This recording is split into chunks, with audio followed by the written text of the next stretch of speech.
এই যে গণ অভ্যুত্থান বারবারই হয়েছে, একবার তো হয়নি। একমাত্র বাঙালি জাতি আমরা বিশ্ববাসীর কাছে গর্ব করেই বলতে পারি সব থেকে সবচেয়ে বেশি স্বতন্ত্র কোন ক্ষেত্রে, যে আমরা সবসময় ফ্যাসিজমের বিরুদ্ধে আমরা রুখে দাঁড়াই, আমরা সবসময় স্বাধীন থাকতে চাই, শান্তির বার্তা বয়ে আনি আমরা, বারবার যুদ্ধ করি মা মাটি মাতৃভূমি মাতৃভাষার জন্য। তো এই চেতনাটা সবসময় যেন একই থাকে।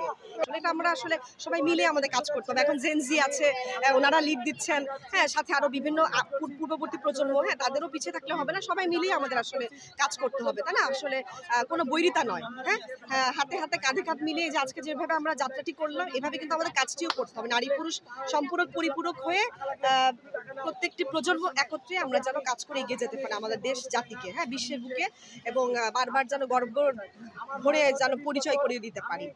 তো এই আর কি। সবাইকে আবারও শুভ নববর্ষ, ধন্যবাদ এবং আসসালামু আলাইকুম।